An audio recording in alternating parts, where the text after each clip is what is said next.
2025 የጂ ፓወር ቲክቶክ ክሬቲቭ አዋርድ አሸናፊ አዶናይ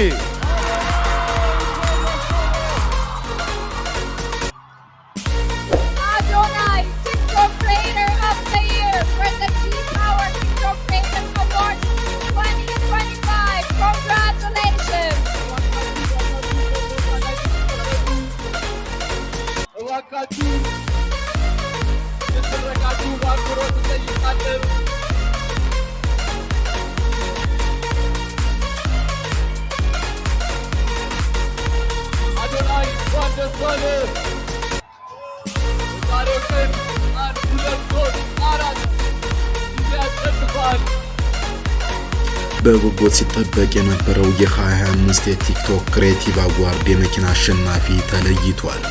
ምንም እንኳን ቀደም ሲል ዩቲናስ ነች አሸነፈችው ለመርሃ ግብር ብቻ አዶናይ ተጠራ ቢባልም አዶናይ ሽልማቱን ወስዷል። አዳራሹ ቀውጢ ሆኗል። በአዳራሹ ምን ተፈጠረ? እንዲሁም ደግሞ ቲክቶከር ዩቲናስ በስሜት ሆና ለአዶናይ አጨብጭባለች። እጅግ በርካታ ነገሮች ሲፈጠሩ አርቲስቷ ጌታን ተቀበሉ በማለቷ በአዳራሹ ውስጥ መነጋገሪያ ሆኗል። ዶክተር አብይ እንዲሁም ማስተር አብነት ከበደና እንዲሁም ደግሞ መልእክተኛው ያደረጉት ነገር ደግሞ ሌላ አስደማሚ ጉዳይን የፈጠረ ሆኗል። ሰላም እንደምን አላችሁ? አዲስ መረጃዎች ነን። ለመሆኑ በቲክቶክ ክሬቲቭ አዋርድ 25 እነማን አሸነፉ? ምን ተፈጠረ? አጠቃላይ ያለውን ሁኔታ እጅግ ባጭሩ መርጥ በሆነ ሁኔታ እንነግራችኋለን።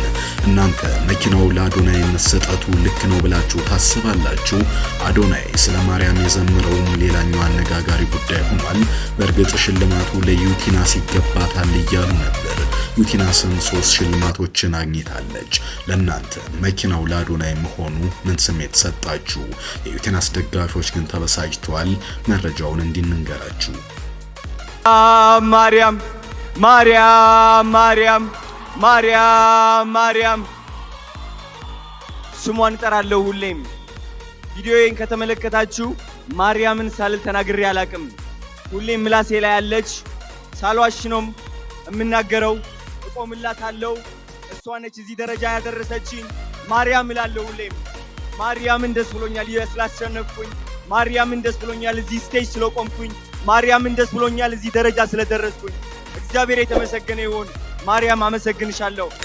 በቲክቶክ ክሬቲቭ አዋርድ ዛሬ ብዙ አስደናቂ ነገሮች ተከስተዋል። ከነዚህ ውስጥ አዶናይ እንግዲህ በላይፍ ስታይል ባሸነፈበት ወቅት ማርያም ማርያም እያለ ዘምሯል። ከዛም ውጭ አጠቃላይ በአራት ዘርፎች አሸናፊ በመሆን ኮከብ መሆኑን አሳይቷል።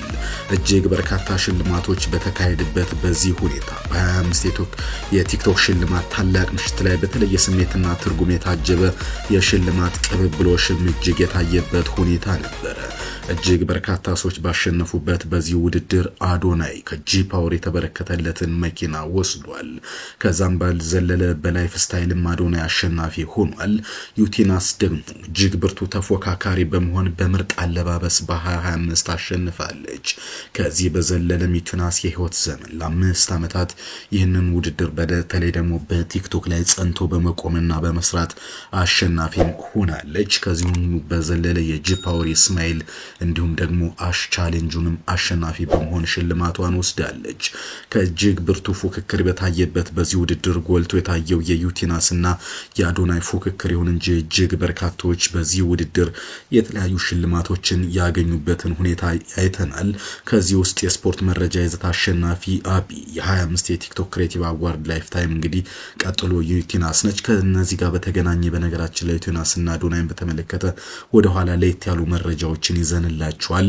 ነገር ግን የ25 ቲክቶክ ክሬቲቭ አዋርድ ምርጥ ሚመር ተሸላሚ ፓትሮ የ25 ቲክቶክ ክሬቲቭ አዋርድ የአመቱ ምርጥ ወንድ ኮሜዲ ዶሚኔት ኑሪ ሆኗል። እንዲሁም የ25 ቲክቶክ ክሬቲቭ አዋርድ የአመቱ አጭር ፊልም አሸናፊ ቤንጂ ሆኗል። እንዲሁም ምርጥ ሪቪው ይዘት ተሸላሚ ደግሞ ጃኒ መሆኑን አይተናል። ከሴቶች ደግሞ የኮሜዲ ተሸላሚዋ ንጹህ ሆናለች። አጠቃላይ የሃይማኖት ፉክክርም የታየበት ነበር። አንዳንዶች የጌታን ስም፣ አንዳንዶች ማርያም፣ አንዳንዶች የአላህን ስም እየጠሩ ፉክክር ያደረጉበት የዘንድሮ የ25 የቲክቶክ ክሬቲቭ አዋርድ ሽልማት ሌላ መልክም ነበረው። እንግዲህ ሌላኛው በጣም አነጋጋሪ ከነበሩት ጉዳዮች አንዱ የአዶናይ ጉዳይ ነው። አዶናይ እንግዲህ ከዛ ካያችሁት ውጪ ሌላኛው የ25 ዓመቱ የላይፍ ስታይል ተሸላሚ ሆኗል። በዚህ ላይፍ ስታይል እንግዲህ እነ ካሌብ ገጠርን ጨምሮ እጅግ በርካታ ሰዎች እነ ጃኒን ጨምሮ በእጩነት ቢቀርቡም አዶናይ በድጋሚ እንግዲህ ይህንን ውድድር አሸንፏል ማለት ነው። ከዛ ውጭ እንግዲህ አዶናይ ቀደም ሲል በመጀመሪያው ዙር የ25 የቲክቶክ ክሬቲቭ አዋርድ አነቃቂም ተሸላሚ መሆኑን የምናስታውሰው ጉዳይ ነው። አዶናይ ሽልማቱን እንዳገኘ እንግዲህ ኮስተር ያለ ንግግር አድርጓል።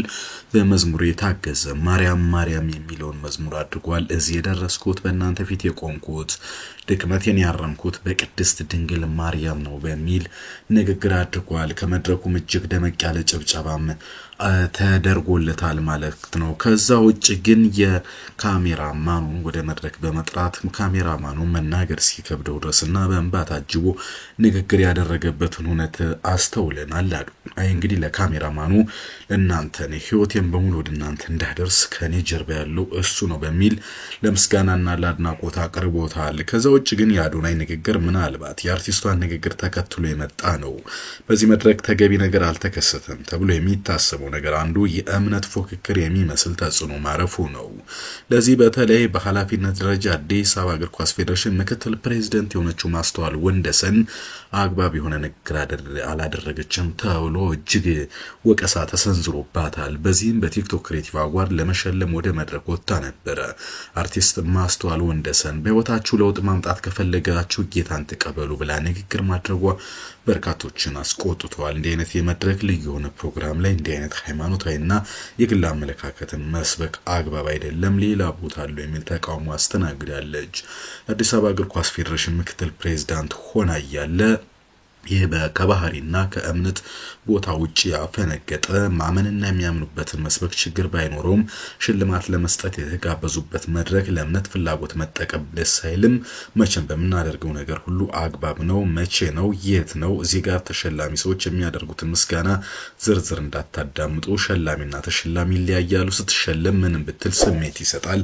ፈጣሪን ማመስገን ይቻላል። ሸላሚ ግን ጌታን ተቀበሉ አትቀበሉ ማለት አያስፈልግም የሚል ነው። ዞሮ ዞሮ እርሷ ንግግር ካደረገች በኋላ አዶናይ ደግሞ ለማርያም ከፍ ያለ ምስጋና ማቅረቡ መድረኩን ወደ ሌላ ጉዳይ ወስዶታል። ለመሆኑ እናንተ እነዚህ ነገሮች ማንጸባረቅ አግባብ ነው ወይ ብላችሁ ታስባላችሁ ወይ?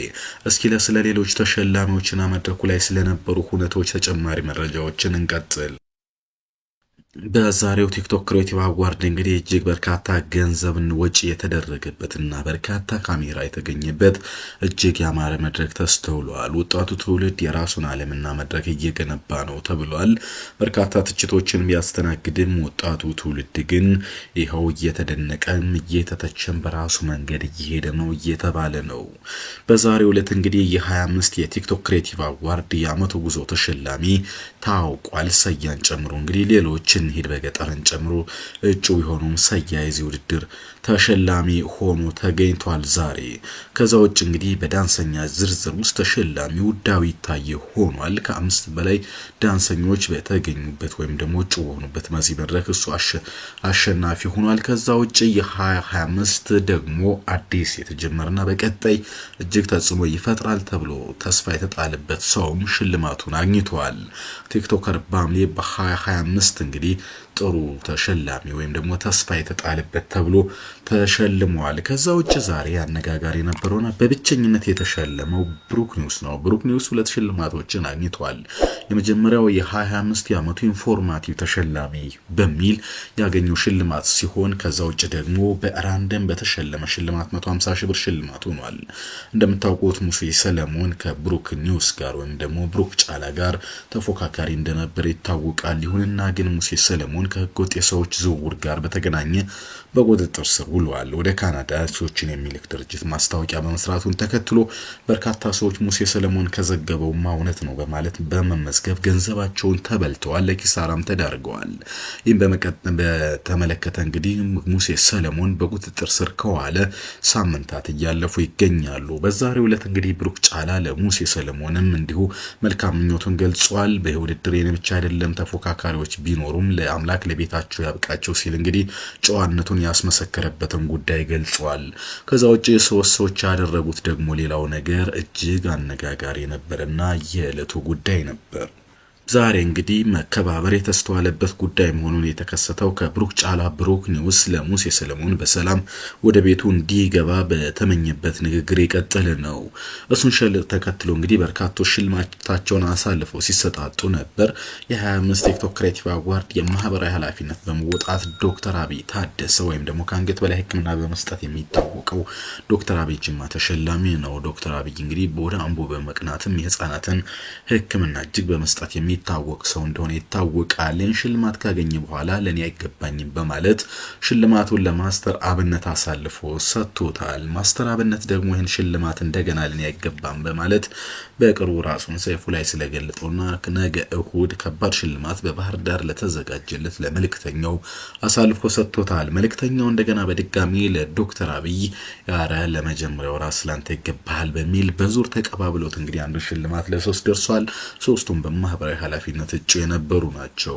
ይህን ተከትሎ እንግዲህ በርካቶች መልክማ እናንተን ስሯት በሚል አስተያየታቸውን ሲሰጡ ነበር። የሆነ ሆኖ እስኪ ወደ ሌሎች ጉዳይ እንቀጥል። በዛሬው ምሽትና ደማቅ በነበረው የቲክቶክ ክሬቲቭ አዋርድ የ25 ማለት ነው የላይቭ ስትሪመር ተሸላሚ ናሆም ፎንቲ ሆኖ ሽልማቱን ወስዷል ማለት ነው። እጅግ በርካታ ደማቅ ስነ ስርዓቶች የተካሄዱበትና በርካታ አወዛጋቢም አነጋጋሪም ለማህበራዊ ሚዲያ ግብዓትም ይሆኑ ሁነቶች የተከሰቱበት የቲክቶክ ክሬቲቭ አዋርድ ተጠናቋል።